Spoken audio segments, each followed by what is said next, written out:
বাবা দেখ তো ফোনটা কি হয়েছে, কথা শোনা না। স্পিকার চলে গেছে মা, সমস্যা না। অফিসে আসো, স্মার্টফোন 20,000 টাকা নিয়ে আসতো, লাগতেছিলাম। 20,000 টাকা দিয়ে কি করবো? আমার সঙ্গে বললাম না যে ফোন কিনে নিব। অনলাইনে কিছু জিনিস অর্ডার। বাবা তোর মার টেলিফোনটা এনেছিস?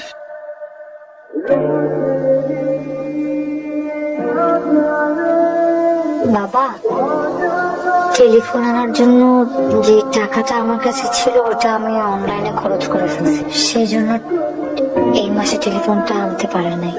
নেক্সট মাসের বেতন থেকে কিনে দিবে বলছে।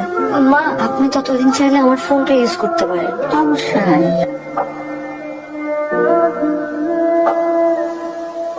আর শুনো, আমার ফোনে 500 টাকা ফ্লেক্সি করে দিও।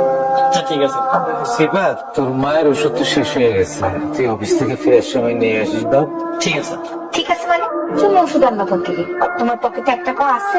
আচ্ছা ও তো এই মাসে বেতন পাইনি, ওর পকেটে 1 টাকাও নেই, কোথেকে ওষুধ আনবে বলেন? আসলে এই মাসে আব্বা ফয়সালকে বলেন ও ওষুধগুলো এনে দিবে। ওষুধটা তোর মার মোবাইলে কিনে দিতে পারে না, টাকা নাই। ঠিক আছে আজব একটা ভুন্দা লোক, একটা কথা না বললে সংসারে আর উন্নতি হয়। চল অফিস চল। এই ওষুধ আচ্ছা কাকা কতদিনের দেবো? 15 দিনের দিতেই শুনবো কাজ।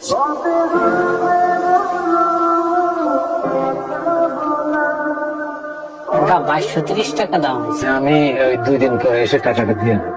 কাকা আমাদের এখানে তো বাকি দেই না। আমি তো এই 4 নম্বর গলিতেই থাকি, আমি নিজে এসে দিয়ে যাবো, কোনো অসুবিধা নাই। আপনার আমি চিনি কাকা, কিন্তু মালিকের খুব প্রেশার, আমাদের বাকি দেওয়া নিষেধ। দিন করে দিয়ে দেবো, তুই চিন্তা কর।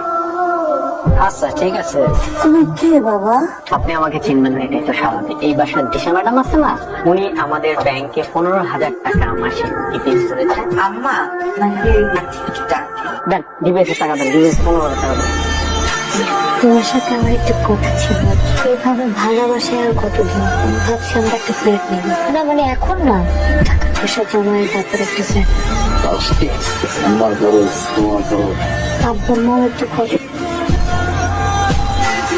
না, মানে ফ্ল্যাটটা কিনলে তো আব্বার মামা আমাদের সাথে থাকবে না, বড় ভাইরা ডিপিএস করেছে 15,000 টাকা। দাদি আমার শরীরটা খারাপ তো, কয়টা কাপড় ভিজাইছে, একটু ধুয়ে দাও তো। ভাবি আমার তো আসলে একটু হাতে ব্যথা। এটা কথা বলো কেন? এই তো তুমি মোবাইল টিপছিলে, মোবাইল টেপার সময় হাত ব্যথা করে না? না সাথী দিয়েছে। কি হয়েছে বলো? চলো, আমি আর এক মুহূর্ত এই বাড়িতে থাকবো না। এই মুহূর্তে তুমি আমাকে নিয়ে বের হয়ে যাবা। এই বাসা থাকবার মানে কি হয়েছে? আমরা আর এই বাসায় থাকবো না। দুই দিনের মেয়ে আসতে পারলো না, আমার মুখে মুখে তর্ক করে। এখান থেকে সরে গেলে আমাদের জন্য ভালো। এই একটা চান্স পাইছি, চলো আমরা বের হয়ে যাই। বাসায় কিছু হয়েছে?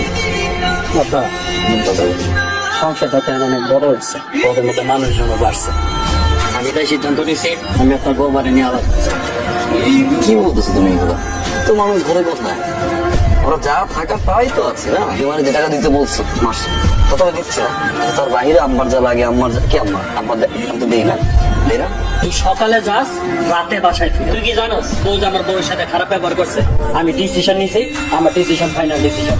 ভাইয়া কথা শোনো ভাইয়া, সাপ দিয়ে ভাবি কিন্তু আমরা ভাই ঢুকতেছি।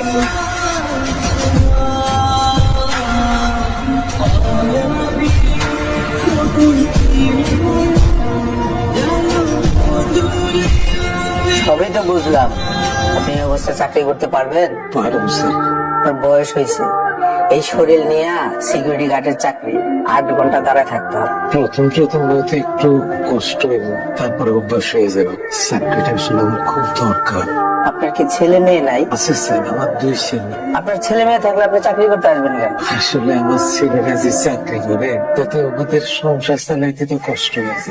স্যার আপনি আমার চাকরিটা দেন, আমি যদি না পারি তারপর 2 দিন দেখে আপনি আমার বিদায় দিয়ে দেন। ঠিক আছে, তাহলে কালকে থেকে জয়েন করেন। কি রে তোরা কই যাস? বুঝ যায় মানে আব্বা চলে যেতেছি। তুই যাস না বাবা। আপনি দেখেন না যে ওই বউ ওর সাথে কেমন ব্যবহার করে? এইভাবে কি এই বাসাতে থাকা যায় না? আমি এই বাসাতে থাকবো না আব্বা, আমি গেলাম।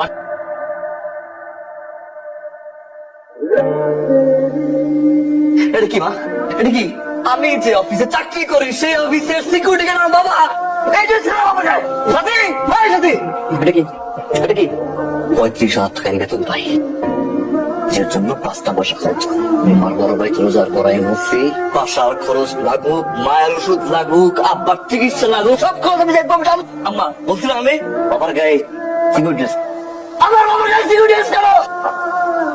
আমার অফিসের গেটে আমার বাবা সিকিউরিটি গার্ডের ড্রেস পরে স্যালুট দেয়। ঘরের সব খরচের টাকা আমি তুলে দিলাম, বিজনেস খাবো। হয়তো মার টাকা লাগবে, তোমার হলো বাবার টাকা লাগবে, তোর মতো মেয়ের কাছে বলতে পারবে না। আজকে থেকে তোমার ছেলে একটা ছেলে